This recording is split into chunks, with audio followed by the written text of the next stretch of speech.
கன்னி ராசி. கன்னி ராசின்னு சொல்லவா? இல்ல கண்ணீர் விடக்கூடிய ராசின்னு சொல்லவா? தப்பா நெனச்சுக்காதீங்க. ஏன்னா, அந்த அளவுக்கு மனசுல வலிகள மறைச்சுக்கிட்டு வாழ்றீங்க. பார்க்கறதுக்கு அப்படியே செம்ம சந்தோஷமா இருக்கிற மாரி ஒரு ஸ்மைல். இதுதான் உங்களுக்கு பிளஸ்ஸாவும் இருக்கு. இதுதான் உங்களுக்கு மைனஸாவும் இருக்கு. பிளஸ்ஸா சொல்லணும்னாக்கா, உங்களுடைய கஷ்டத்த மறைக்கிறதுக்கு யூஸ் பண்றீங்க. மைனஸா சொல்லணும்னா, இத பார்த்துட்டு மத்தவங்க, "உனக்கு என்ன? எல்லாமே நல்லா இருக்கு." இந்த கண்ணிய பார்க்கிறவங்கலாம் சொல்ற ஒரு வார்த்தை இருக்கே, "அப்பா! செம்ம ஜாலியா இருக்க." அந்த வார்த்தை உள்ளுக்குள்ள எவ்ளோ வலிக்குது தெரியுமா எங்களுக்கு? இதுதானே கன்னியுடைய நெலைமை. வீட்ல இருக்கிறவங்களுக்கே தெரியாது. ஏன் இவங்களுடைய அப்பா, அம்மா கூட இவங்களோட வலிகள புரிஞ்சுக்க முடியாது. இவங்க ஆசைப்பட்டவங்க. இவங்க எப்பவும் நம்ம கூடவே இருக்கணும்னு நெனச்சவங்க கூட இவங்கள விட்டு விலகி தான் இருப்பாங்க. இவங்கள ஒரு நாளும் புரிஞ்சுக்கிறதுக்கு இன்ன வரைக்கும் ஒரு ஆள் கூட கிடையாது. இது கடவுளுக்கும் தெரியும், கன்னி ராசிக்கும் தெரியும். ஆனா இவங்க வச்ச பாசத்த மாத்திக்க மாட்டாங்க. முடிஞ்ச அளவுக்கு முடிஞ்ச அளவுக்கு தான் நேசிச்சவங்கள எப்பவுமே கடுகளவு கூட கஷ்டப்படாம பார்த்துக்கணும்னு நினைக்கிறவங்க தான் அந்த கன்னி ராசிக்காரங்க. நான் சொல்ற விஷயம்லாம் உண்மை நினைச்சுட்டா கமெண்ட் பாக்ஸ்ல பதிவிடுங்க. ஆணா இருக்கட்டும், பெண்ணா இருக்கட்டும். கன்னி ராசிய பொறுத்தவரைக்கும் கஷ்டத்தை கொடுக்காத ராசி. உங்கள பொறுத்தவரைக்கும் நவம்பர் மாதம் அப்படிங்கிறது பாதி நாட்கள் கடந்துருச்சு. எப்பவுமே எங்களுக்கு கஷ்டம் தாங்க. பழகிடுச்சு அப்படின்னு தானே இருக்கீங்க. ஆனா, இப்ப வந்துட்டு உங்களுக்கு நல்ல செய்தி சொல்லப் போறேன். 2 யோகத்தினால உங்களுடைய அடுத்தடுத்து வரக்கூடிய நாட்கள் நல்ல விதத்துல இருக்க போகுது. உங்களுடைய எதிர்பார்ப்புகள் எல்லாமே நிறைவேற போகுது. அது என்னன்னு பார்த்துடலாமா? கன்னி ராசிய பொறுத்தவரைக்கும் உங்களுக்கு ஒரு வாழ்த்துக்கள்ங்க. ஏன தெரியுமா? கஷ்டம் இல்லாம, கண்ணீர் வடிக்காம, நடந்தத மறந்துட்டு, நடக்க போறது எல்லாமே நல்லதா நடக்க போகுதுன்னு மனசுல வச்சுக்கிட்டு, கடவுள் துணையோட, எந்த ஒரு நோய் நொடியும் இல்லாம, செல்வ செழிப்போட, வாழ்வாங்கு வாழ வாழ்த்துக்கள்ங்க. கடவுள் உங்களுக்கு துணை வருவாருங்க. நாங்க உங்களுக்காக கடவுள்கிட்ட வேண்டிக்கிறோம். உங்களுடைய பிளெஸ்ஸிங்கோட இந்த வீடியோ பதிவு தொடங்கலாமா? உங்களுக்கு நல்ல செய்தி சொல்லலாமா? கன்னி ராசிய பொறுத்தவரைக்கும் நவகிரகங்களுடைய சஞ்சாரத்த வச்சு பார்க்கிறப்போ, சில கிரகங்கள் ஆரம்பத்துல உங்களுக்கு மோசமான நிலைமையில இருந்தாலும், சில கிரகங்களுடைய அமைப்பினால இப்போ ராஜயோகம் உருவாகியிருக்கு. சூரிய பகவான் விருச்சிக ராசியில இருக்காரு. அவர் தனுசு ராசியிலிருந்து விருச்சிக ராசிக்கு வந்திருக்காரு. விருச்சிக ராசியில ஆல்ரெடி புதன் பகவான் இருக்காரு. இவங்களுடைய இணைவின் காரணமா புதாதிய ராஜயோகம் உருவாகியிருக்கு. இது விஷயம். அடுத்ததா கும்ப ராசியில சனி பகவானுடைய வக்ர நிவர்த்தியின் காரணமா சஷயோகம் உருவாகியிருக்கு. இத பொறுத்து அங்க கன்னி ராசிக்கு நல்ல காலம் ஸ்டார்ட் ஆகியிருக்கு. மத்த கிரகங்களுடைய அமைப்பின் காரணமா உங்களுக்கு பலன்கள் அமைஞ்சிருக்கு. சூரிய பகவான் பொறுத்தவரைக்கும் விருச்சிக ராசின்னு முன்னாடி சொன்னேன் இல்லையா? அடுத்ததான் செவ்வாய் பகவானை பொறுத்தவரைக்கும் கடக ராசியில இருக்காரு. புதன் பகவான் விருச்சிக ராசியில. சூரியனும் புதனும் ஒரே ராசியில. ரிஷப ராசியை பொறுத்த வரைக்கும் குரு பகவான் நிக்கிறாரு. சுக்கிர பகவானை பொறுத்த வரைக்கும் தனுசு ராசியில இருக்காரு. சனி பகவான் கும்பத்துல அமர்ந்திருக்காரு வக்ர நிவர்த்தியில. மீன ராசியை பொறுத்த வரைக்கும் ராகு பகவானும், கன்னி ராசியை பொறுத்த வரைக்கும் கேது பகவான் இருக்காங்க. இதனால நம்முடைய கன்னி ராசிக்கு அறிவு திறனை அள்ளி தரக்கூடிய புதன் பகவானை அதிபதியாக கொண்ட கன்னி ராசி அன்பு சொந்தங்களே. சூரிய பகவானை பொறுத்த வரைக்கும் நவகிரகங்களில் முதல்வன். இவர் உங்க ராசியில 3ஆம் இடத்துல அமர்ந்திருக்காரு. சட்டி சுட்டதடா, கை விட்டதடா, புத்தி கெட்டதடா, நெஞ்சில் பட்டதடா. இப்படி மனம் போன போக்குல வாழ்க்கையை நகர்த்தி கொண்ட உங்களுக்கு இந்த காலகட்டம் எதெல்லாம் நீங்க எதிர்பார்த்தீங்களோ அது எல்லாமே நடக்கும். நினைச்சதும் நடக்கும், நினைக்காதும் உங்களுக்கு நல்லதாவே நடக்கும். நடக்கிறது எல்லாமே உங்களுக்கு சாதகமான அமைப்புல நடக்கும். இப்ப புரியுதா? அந்த ஏனோ தானன்ற வாழ்க்கை இனி இல்ல. என்னடா அந்த வாழ்க்கைன்றதும் இல்ல. அடடா! என்ன ஒரு வாழ்க்கை. இதுதான் இப்ப இருக்க போகுது. முக்கியமா அனாவசியமான கோவங்கள அறவே ஒதுக்கிருவீங்க. சந்திர பகவானுடைய இடமாற்றங்கள் அதன் காரணமா எழுச்சியான பலன்களை கொண்டு வராரு. அதாவது சூரிய பகவான் உங்களுக்கு இருக்கக்கூடிய கஷ்டங்களை போக்குறாரு. சந்திர பகவான் உங்களுக்கு சந்தோஷமான நிகழ்ச்சிகளை எடுத்து கொடுக்குறாரு. முன்ன ஏனோ தானோன்னு இருந்தீங்க இல்லையா? இப்போ ரொம்பவே சுறுசுறுப்பா நெனச்சத அதாவது கட்டம் கட்டி அடிச்சு தூள் கெளப்ப போறீங்க. பெரியவங்களுடைய பாராட்டும், மேல் அதிகாரிகளுடைய அணுக்கமான நட்பும் உங்களுக்கு உதவிகரமா இருக்கும். அதுவே வியாபாரம் செய்யக்கூடிய கன்னி ராசிக்கு பெரிய உதவியா இருக்கும். ஓகேவா? அடுத்த செவ்வாய் பகவான பொறுத்தவரைக்கும் 11ஆம் இடத்துல இருக்காரு. இதனால புதுசா வீடு கட்டுவீங்க. ஆல்ரெடி வீடு கட்ட தொடங்கி, இப்ப கட்டலாம், அப்ப கட்டி முடிக்கலாம்ன்னு சொல்லிட்டு பண கஷ்டத்துல கட்ட முடியாம கூட தவிச்சிருக்கலாம். ஆனா இப்போ பணவரவு சாதகமா இருக்கு. புது வீடு கட்டி கிரகப்பிரவேசம் செஞ்சு ரொம்ப சந்தோஷமா குடி புக போறீங்க. பொன் பொருள் சேரும். குடும்பத்துல மகிழ்ச்சியை உருவாக்கும். கன்னி ராசிக்கெல்லாம் சந்தோஷமே இல்ல. கன்னி ராசிக்காரர்கள் வீட்லலாம் நல்ல நிகழ்ச்சின்றதுக்கு வாய்ப்பே இல்லலாம் நெனச்சிருப்பீங்க இல்லையா? இப்பலாம் அப்படி கிடையாது. கடவுள் முடிவு பண்ணிட்டாரு. கிரகங்களுடைய அமைப்பு உங்களுக்கு சாதகமா இருக்கு. எல்லாமே நல்லா இருக்கிறதுனால, மகிழ்ச்சியான செய்திகள் மட்டுமே இனி நீங்க கேட்க போறீங்க, அனுபவிக்க போறீங்க. உடல் உபாதைகள பொறுத்தவரைக்கும், சின்ன சின்ன ஆரோக்கிய கெடுதல்கள் ஏற்படுறதுக்கு வாய்ப்புகள் இருக்கு. ரொம்ப சின்னதா, சின்னதா ஒரு ஃபீவரு, தலைவலி, கை, கால் வலிக்கிறது இந்த மாதிரி தான். உடனே மருத்துவர்கிட்ட போயிட்டு சிகிச்சை பார்த்து சரி செஞ்சுக்கோங்க. அடுத்த புதன் பகவான பொறுத்தவரைக்கும் உங்க ராசிக்கு 3ஆம் இடத்துல அமர்ந்திருக்காரு. மனசுக்கு கட்டுப்பாடு ரொம்ப அவசியம். புதன் பகவான பொறுத்தவரைக்கும் உங்களுக்கு அதிபதி தான். இருந்தாலும் மனச வந்துட்டு தேவையில்லாம யோசிக்க விட்டுறாதீங்க. அது அப்படி, இது அப்படி, ஏன் அவங்க அப்படி நெனச்சாங்க? இப்படி ஓவர் திங்கிங் கன்னி ராசிக்கு வேணாம். ஸ்டாப் பண்ணிடுங்க. அரசாங்க வேலையில அலட்சியம் காட்டாதீங்க. சரியான நேரத்துக்கு வேலைய செஞ்சு முடிச்சுருங்க. அதே மாரி கொஞ்சம் அப்படி இப்படி இருக்கக்கூடிய ஆட்கள ஒதுக்கி வைங்க.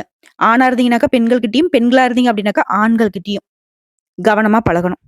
இல்ல அப்படின்னாக்க, அது வந்து கஷ்டத்த ஏற்படுறதுக்கு வாய்ப்பு இருக்கு. சுருக்கமா சொல்லணும்னாக்க, அது உங்களுக்கு அவமானத்த ஏற்படுத்துறதுக்கு வாய்ப்பு இருக்கு. தலை குனிய வேண்டிய நிலை வரும். அத மட்டும் கொஞ்சம் தவிர்த்துடுங்க. அடுத்து குரு பகவான பொறுத்தவரைக்கும் 9ஆம் இடத்துல இருக்காரு. ஓடி போனவனுக்கு 9ல குருப்பா. நல்லா இருக்கான்ப்பான்னு நாங்கலாம் வந்துட்டு ஜோதிடர் சொல்லுவோம். சோ அத பொறுத்தவரைக்கும் பந்தக்கால் நட்டு திருமண வைபவங்களை நடத்தி கொடுக்கிறாரு. திருமணமே ஆகல. வரன் கூடவே இல்ல. என்ன பண்ணாலும் சரி. ஒரு நல்ல வாழ்க்கை துணைய கண்டுபிடிக்கவே முடியலன்னு நெனச்சீங்கன்னா கூட, நீங்களே அமைதியா இருந்தா ஒரு நல்ல வாழ்க்கை துணை, ஒரு நல்ல வரன் உங்களுக்கு தேடி வரும். அது உங்களுக்கு மனசுக்கு புடிச்ச மாரி இருக்கும். அதே வகையில வேலை இல்லாதவங்களுக்கு, வேலை ரொம்ப நாளா தேடிக்கிட்டு இருக்கீங்க. இல்ல செய்யக்கூடிய வேலை திருப்திகரமா இல்ல. செய்யக்கூடிய வேலையில போதுமான வருமானம் இல்ல. நல்ல வேலை கிடைக்கும். போதுமான வருமானம் கிடைக்கும். ஒரு வேலை செய்றீங்களா, 2, 3 வேலை பார்த்து வருமானத்த பெருக்கிக் கொள்வீங்க. தொழில் செய்றீங்களா, தொழில விரிவுபடுத்துவீங்க. சோ பொருளாதார ரீதிக்கும் குரு பகவான் பொறுப்பேற்கிறார். உறவுக்காரங்களும் சரி, நண்பர்களும் சரி, உங்களை பாராட்டுவாங்க. அதன் காரணமா மகிழ்ச்சி உண்டு. 4ஆம் இடத்துல இருக்கக்கூடிய சுக்கிர பகவான பொறுத்தவரைக்கும், காதல் விஷயத்துல கொஞ்சம் கவனமா இருக்க சொல்றாரு. நான் காதலர்களுக்கு இடையே கசப்புணர்வு உண்டாகறதுக்கு வாய்ப்பு இருக்கு. இப்ப நம்ம என்ன பண்ணணும்? விட்டு குடுத்து நடந்துக்கணும். அவங்களுடைய செயல்பாடுகள் மீது எப்பவுமே கவனமா இருக்கணும். அவங்களுக்கு புரியாத விஷயங்கள புரிய வைக்கணும் பொறுமையா. அவங்களுக்கு புடிச்ச மாதிரி. புரியுதுங்களா? இந்த விஷயத்த மட்டும் கன்னி ராசி இப்படிதான் அணுகணும். அடுத்ததா 6ஆம் இடத்துல இருக்கக்கூடிய சனி பகவானால உடைய கோர்ட்டு கேஸ்ன்னு கூடிய சிக்கல்கள தீர்த்து வைக்கிறாரு. 7ஆம் இடத்துல கூடிய ராகு குடும்பத்துல இருந்த குழப்பத்த கொஞ்சம் சரி செய்து கொடுக்கிறாரு. அதுவே 1ஆம் இடத்துல கூடிய கேது வேலை காரணமா வெளியூருக்கு பயணம் செல்றதுக்கு வாய்ப்புகளை ஏற்படுத்துறாரு. முக்கியமா உங்கள பொறுத்தவரைக்கும் எல்லா விஷயங்கள்லயும் கவனமா இருக்கணுங்க. ஏன்னா, மத்த கிரகங்களே அமைப்போட கேதுவும், ராகுவும் அந்த அளவுக்கு உங்களுக்கு சாதகமா இல்ல. சனி பகவானும் அப்படிதான். சோ சனி பகவான், சுக்கிர பகவான், கேது பகவான் மற்றும் ராகு பகவான் இந்த 4 கிரகங்கள் மட்டும் சாதகமான அமைப்புல நிக்கல. ஆனா, இவங்க பண்ணக்கூடிய இடைஞ்சல்கள, இவங்க கொண்டு வரக்கூடிய சிக்கல்கள, இவங்க ஏற்படுத்துற கசப்பு உணர்வ குருவும் சரி, புதனும் சரி, சூரியனும் சரி, சரி செஞ்சு குடுக்குறாங்க. சந்திர பகவானும் உங்களுக்கு சாதகமான அமைப்புல நிக்கிறாரு. 2 யோகம் சொன்னேன் இல்லையா? சஷயோகம், புதாதி யோகம். இது 2மே உங்களுடைய கஷ்டங்களை கரைந்து போக வைக்கிறாங்க. ஓகேவா?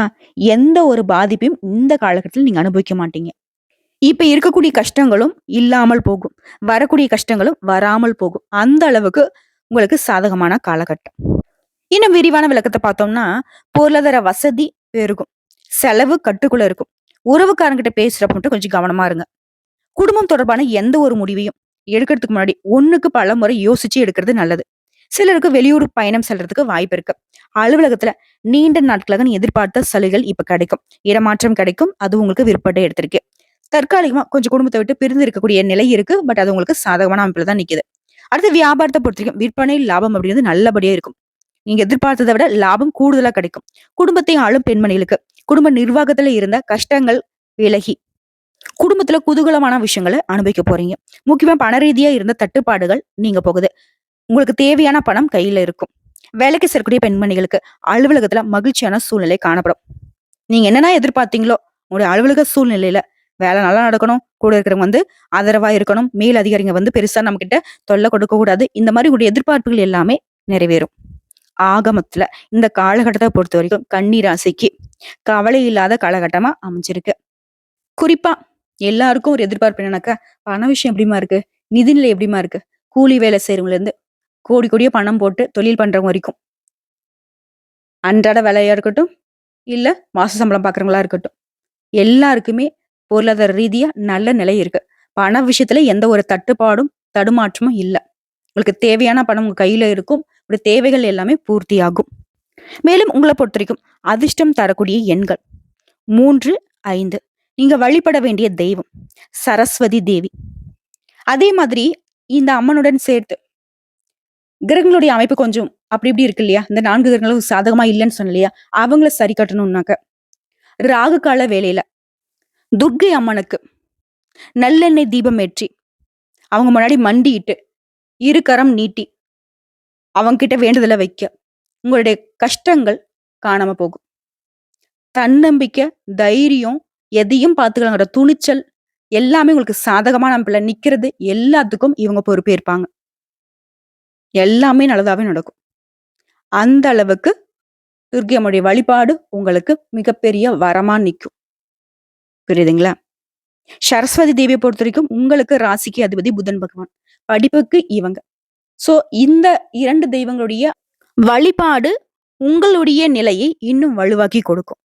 உங்களுடைய எதிர்பார்ப்புகள் நிறைவேறும். எதிரிகளுடைய கொட்டத்தை அடக்க முடியும். சரிங்களா? மேலும் பேசணும்னா இந்த காலகட்டத்தை பொறுத்தவரைக்கும் நம்மளுடைய கன்னி ராசிக்கு அதிர்ஷ்டமான நிறம் பிரவுன் கலருங்க. அதிகமா பிரவுன் கலரை பயன்படுத்துங்க. அதிர்ஷ்டம் உண்டாகும். அதிர்ஷ்டம் நிலைக்கும். புரியுதுங்களா? ஆக மொத்தத்துல இப்போ கன்னி ராசிக்காரங்க உணர்ந்திருப்பீங்க. நமக்கு எல்லாமே இனி நல்லதா தான் நடக்க போகுதுங்கிறத புரிஞ்சுகிட்டு இருப்பீங்க. இன்னும் சிறப்பாக இருக்குனாக்க, அனுதினமும் உங்க வீட்டு பூஜை அறையில பூஜைகள் செய்து தீபம் ஏற்றி, துர்க்கை அம்மாவுடைய நாமத்தை 27 முறையும், சரஸ்வதி தேவியுடைய நாமத்தை 27 முறையும் பாராயணம் செய்து அன்றாட வேலைகளை செய்யறப்போ எல்லாமே உங்களுக்கு நல்லதாவே நடக்கும்.